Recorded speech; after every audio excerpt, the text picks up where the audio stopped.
পুরুলিয়া জেলা থেকে প্রকাশিত হয় 3টি পত্রিকা, সেটা সংবাদপত্র হতে পারে, সাহিত্যপত্র হতে পারে। 3টি পত্রিকার নাম বলো।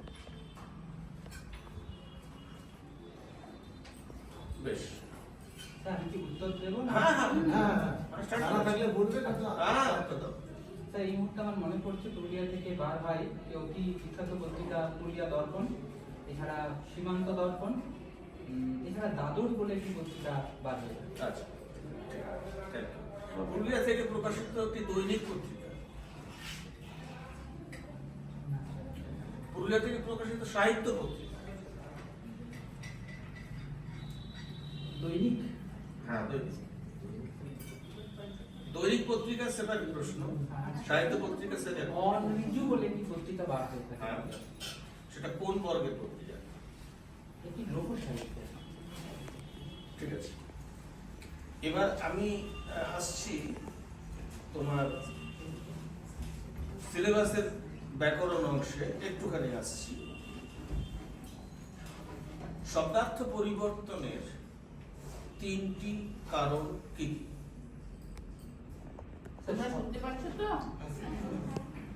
শব্দার্থ মূলত আমরা আমাদের যে বাক রীতি থেকে পরিবর্তিত অনেক সময় হয়ে থাকে। যেমন আমরা আঞ্চলিক ভেদে শব্দার্থের পরিবর্তন হয়, যেমন আমরা পুরুলিয়া বাঁকুড়াতে কিছু শব্দ এক রূপে উচ্চারণ করি এবং অন্য জায়গাতে আরেক রূপে উচ্চারিত হয়। অর্থাৎ বাক রীতি থেকে এক জায়গায় এক এক উচ্চারণ হয়। আর একটা হচ্ছে অনেক সময় এইটাই হতে পারে শ্রুতি মাধুর্য থেকেও আমরা করে থাকি অনেক সময় শব্দার্থের পরিবর্তন, এক এক জায়গায় এক এক রকম। আমি এবারে এর উত্তর দিচ্ছি তোমাকে, এটা প্রশ্নের উত্তর। তুমি শব্দার্থ পরিবর্তনের কারণ, ধ্বনি পরিবর্তনের কারণটাকে একটু মিশে গেছে। কারণ আলাদা, ধারা বা শ্রেণীগুলো আলাদা, উভয়তেই আলাদা, তুমি জানো সেটা। ধ্বনি পরিবর্তনের কারণ কি কি? তুমি যেটা মেইনলি বলি উচ্চারণগত ব্যাপারটা, এটা সাউন্ড। ধ্বনি পরিবর্তনের জায়গাটা শব্দার্থের সঙ্গে তোমার একটু মিক্সড হয়ে গেছে। এই জায়গাটাতে একটু এই জায়গাটা সতর্ক থাকতে হবে, কারণ ধ্বনি পরিবর্তন আলাদা জিনিস, অর্থ পরিবর্তন আলাদা জিনিস। উভয় ক্ষেত্রেই কারণগুলো একটা শ্রেণীতে থাকবে, তার ধারা বা শ্রেণীগুলো আরেকটা থাকবে। একটা শব্দ বলছি, মুন্ডমাল শব্দ, একটা উদাহরণ দাও। যেমন স্যার আমাদের অল বেঙ্গল টিচার্স অ্যাসোসিয়েশন, আমরা সংক্ষেপে বলে থাকি ABTA, তাহলে এটা একটা মুন্ডমাল শব্দ। এটা তুমি উদাহরণ দিলে, সংজ্ঞাটা দাও। আচ্ছা স্যার, অনেক বড় এক একটি শব্দ বা বাক্য বন্ধকে আমরা সংক্ষেপে প্রকাশের জন্য ওই যদি একটি বাক্যের মধ্যে 4টা বা 5টা শব্দ থাকে, তার প্রথম শব্দটা ইয়েস, এইটাই মেইন অ্যানসার। মুন্ডুগুলোকে নিয়ে মালা গাঁথা, মানে প্রথম লেটারটাকে নিয়ে সাজিয়ে সাজিয়ে দেওয়া। যেমন কি স্যার বলছিলেন লসাগু, গসাগু, এগুলো ঠিক এই ধরনের শব্দ। আদ্যক্ষর, হ্যাঁ, আদ্যক্ষরগুলো নিয়ে করা। নেক্সট তোমার ছোট গল্পের ডেফিনেশন, সংজ্ঞা রবীন্দ্রনাথকে বাদ দিয়ে বলো।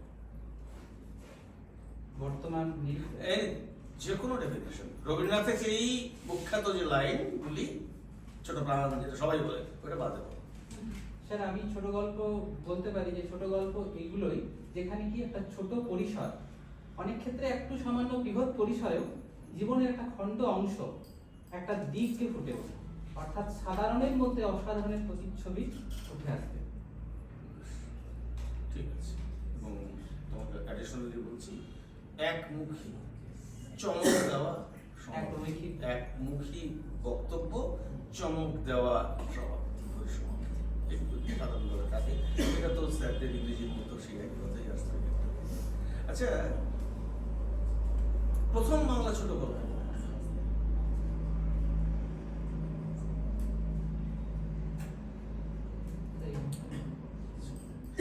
এর উত্তরটা বলি, এই উত্তরটা ডিবেটেবল উত্তর আছে।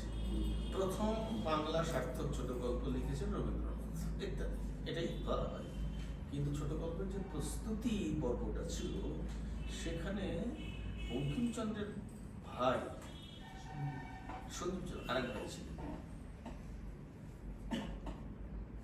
মনে পড়ে মধুমতি বলে তার একটা গল্প, ওটাকেই অনেকেই বলছেন ওটাই বাংলার প্রথম শব্দ ছোট বলছি।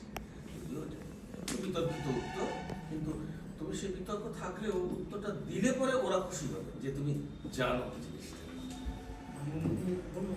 বলো। স্যার, ওই জন্য ছোট গল্পের কোনটাকে বাংলা সাহিত্যে অনেক বিভ্রান্তিমূলক জায়গা এই আছে। উত্তরটাই প্রথম দেবে তুমি, আচ্ছা, তারপরে তুমি এটা বলবে, তাহলে পরে ওরা খুশি হবেন যে না চিন্তা খোঁজ খবর রাখে কারেক্ট।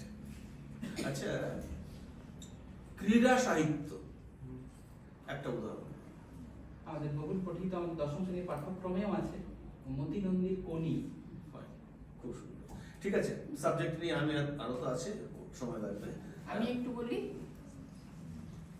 এখন স্কুলে এবং এখন যে শিক্ষা ব্যবস্থা ইউজিসি যেটাকে ফলো মানে করতে বলেছে, সেটি কোনটি? যেটি এখন যে শিক্ষা এডুকেশন সিস্টেম যেটা চলছে, whether it is school or it is higher educated institution, কাকে বেস করে এখন আমাদের টোটাল এডুকেশন সিস্টেম চলছে, কারিকুলাম? ম্যাম, সম্প্রতি বুঝতে পারছো? হ্যাঁ। অতি সম্প্রতি এনইপি 2020 রেগুলেশন এসছে, সেটাকে অনুসরণ করেই এখন অবধি উচ্চশিক্ষা তো চলছে, স্কুলেও আমরা একাদশ এবং দ্বাদশে সেই পাঠ্যক্রম ঢুকে গেছে। নবম দশমে বা তার যে নিচুতলার পাঠ্যক্রম সেখানে এখনো আসেনি, অদূর ভবিষ্যতে সেটাও এসে যাবে। আর এনইপি ফুল ফর্মটা ন্যাশনাল এডুকেশন পলিসি। আচ্ছা, বলতে হবে ন্যাশনাল এডুকেশন পলিসি 2020টা, এটা কিন্তু রেণুকা। পজিটিভলি উল্লেখ করতে হবে। রেণুকা। ওকে, ওই বছরই এটা মানে that is not introduced, but সেই বছরই 2020তে এটা আর কি জাস্ট প্রপোজড। পুরনো প্যাটার্নের সঙ্গে এনইপির বেসিক ডিফারেন্স কোথায়? বলবো। আচ্ছা স্যার, এনইপি 2020তে যেটা রাখা হয়েছে, সেটা যদি পাঠ্যক্রমটা আমরা দেখি, মানে এইভাবে ভাঙা হয়েছে যে প্রথমে তৃতীয় শ্রেণী অবধি পড়া হবে, তারপরে আবার 5টা শ্রেণী এলিমেন্টারি চলবে এই করে। আগে যেমন আমাদের ছিল পঞ্চম শ্রেণী অবধি প্রাথমিক, তারপরে উচ্চ প্রাথমিক, তারপরে মাধ্যমিক, উচ্চ মাধ্যমিক, এখন সেটাকে পুরোপুরি ভেঙে অন্য রূপ দেওয়া হয়েছে। তৃতীয় শ্রেণী অবধি একদম ছোট শ্রেণীতে পড়াশোনা, তারপরে 5টা শ্রেণী অর্থাৎ অষ্টম শ্রেণী পর্যন্ত আরেকটা পাঠ্যক্রম চলবে, তারপরে আবার এভাবে উচ্চ শিক্ষার দিকে আমরা এগোচ্ছি। মৌলিক আরেকটা পার্থক্য দিক এইটাই। বললেন না। আর আছে এক্সামিনেশনের দিকটা বলো। হ্যাঁ, পরীক্ষা ব্যবস্থা। হ্যাঁ, পরীক্ষা ব্যবস্থার ক্ষেত্রে একটা নতুন দিক এসেছে এখন, কলেজে আগে এসে গেছে, স্কুলেও এখন প্রবেশ করেছে। সেটা হচ্ছে আমাদের এমসিকিউ বেস কোশ্চেন এবং ওই বছরে দুটো পরীক্ষা, সেমিস্টার। Semester system. সেমিস্টারটা উল্লেখ করবেন। উল্লেখ করবেন। ওকে, আপনার ওয়েস্ট বেঙ্গলে কবে থেকে এটা চালু হয়েছে? 2021 থেকে। না না, এই তো দ্যাট ইজ 2023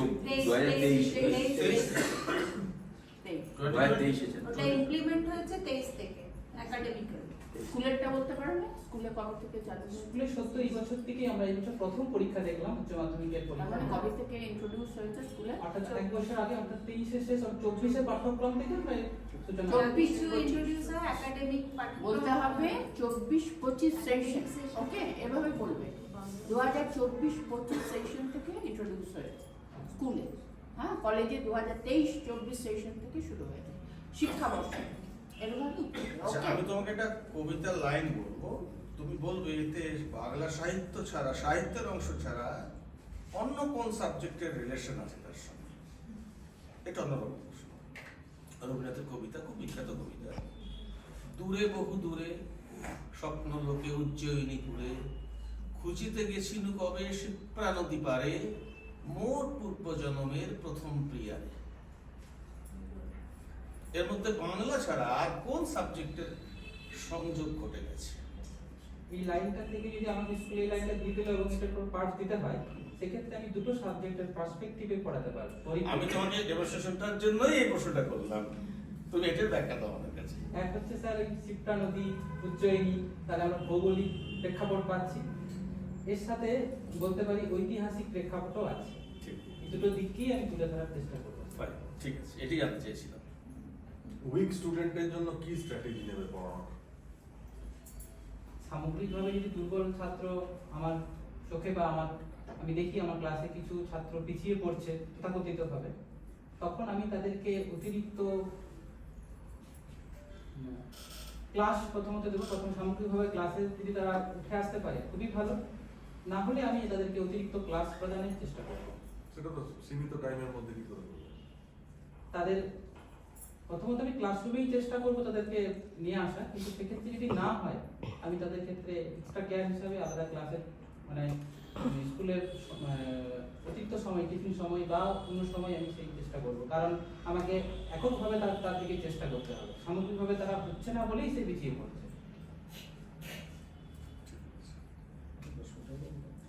আচ্ছা, প্রাইভেট টিউশন বা গৃহ শিক্ষকতা এটা কি তুমি সমর্থন করো? ঠিক মনে হয়? স্যার বর্তমানে আমি বেঁচে আছি প্রাইভেট টিউটরের জীবিকা গ্রহণ করে, তাই প্রাথমিকভাবে আমি কখনোই প্রাইভেট টিউটরকে বা প্রাইভেট টিউশনকে আমি বিমুখতা করতে পারি না, তার আমি অবশ্যই সমর্থন করব। কিন্তু একজন স্কুলের সরকারি বা বেসরকারি মাধ্যমিক স্কুলের শিক্ষক যখন পদে আমি আসীন থাকছি, সেক্ষেত্রে আমি ব্যক্তিগতভাবে সেটা থেকে দূরত্ব বজায় রাখি, কারণ আমি একজন বেকার কর্মপ্রার্থী হিসাবে এটা অনুভব করেছি। বাড়ি কোথায়, কোন জেলায়? আমার বাড়ি পুরুলিয়া জেলা, পুরুলিয়া শহরে। কোথায়? শহরে? আচ্ছা, পুরুলিয়ার এত শিক্ষার্থী যারা তোমার ক্লাসে আসবে, তাদের মধ্যে একটা বড় অংশে হয়তো হতে পারে গ্রামাঞ্চলে গেলে পুরোটাই তাদের আঞ্চলিক ভাষা, যেটাকে আমরা মানভূম উপভাষা বলি, উপভাষা শব্দটা এখন আর ব্যবহার হয় না, যাই হোক, ভাষাভেদ, এইটা তাদের অভ্যেসে আছে, কিন্তু পড়ানো হবে এবং উত্তর আমরা নিশ্চয়ই প্রত্যাশা করব মান্য ভাষায়। এই যে দূরত্ব বা গ্যাপ, এটাকে কি করে অ্যাড্রেস করবে তুমি? আচ্ছা স্যার, এটা খুবই মানে জটিল জটিল হ্যাঁ। প্রশ্ন, এবং এটা আমি একসময় একটা স্কুলে পড়াতাম কিছুদিনের জন্য, আমি ফেস করেছি আর কি। তো যেহেতু আমি পুরুলিয়া শহরে বাস করি, হ্যাঁ, তা আমার ভাষা পুরুলিয়া শহরের যেটা মানভূম ভাষা বলছেন তার টান নেই বললেই চলে, কম আছে, আমি শুনেছি, কিন্তু আমি ব্যবহারের সময় সেটা ব্যবহার করি না। এটা ক্লাসরুমে যখন আমি পড়াচ্ছি তখন আমি মান্যচলিত ভাষা বা আমার যেটুকু মার্জিত ভাষা সেটা ব্যবহার করছি। আর একটা প্রত্যন্ত গ্রামে যখন আমি যাচ্ছি, সেই স্কুলে যখন পাঠদান করছি, তাদের হয়তো ভাষা আপনি যেটা বলছেন সেরকম, এক্ষেত্রে একটা দূরত্ব থেকে যায়। আমাকে প্রতিনিয়ত প্রথমে আমি সেটা আইডেন্টিফাই করছি সমস্যাটা, আমার কিন্তু প্রয়াস থাকবে যাতে আমি তাদের কাছাকাছি আসতে পারি, একসাথে থাকতে পড়াতে, যাদের সঙ্গে মিশতে মিশতে আমি ভাষাটাতে কিছুটা জানবো, তাহলে আমার পরবর্তী ক্ষেত্রে অর্থাৎ কিছু সময় পরে নিশ্চয়ই সেই ভাষার সাথে আমার একটা আত্মীকরণ গড়ে উঠবে, এবং সেটা আমি আমার ক্লাসে বা পাঠদানের ক্ষেত্রে আমি সেটা দেওয়ার চেষ্টা করব। এটা তো তোমার পয়েন্ট অফ ভিউ থেকে বললে, অর্থাৎ শিক্ষকের দৃষ্টিকোণ থেকে।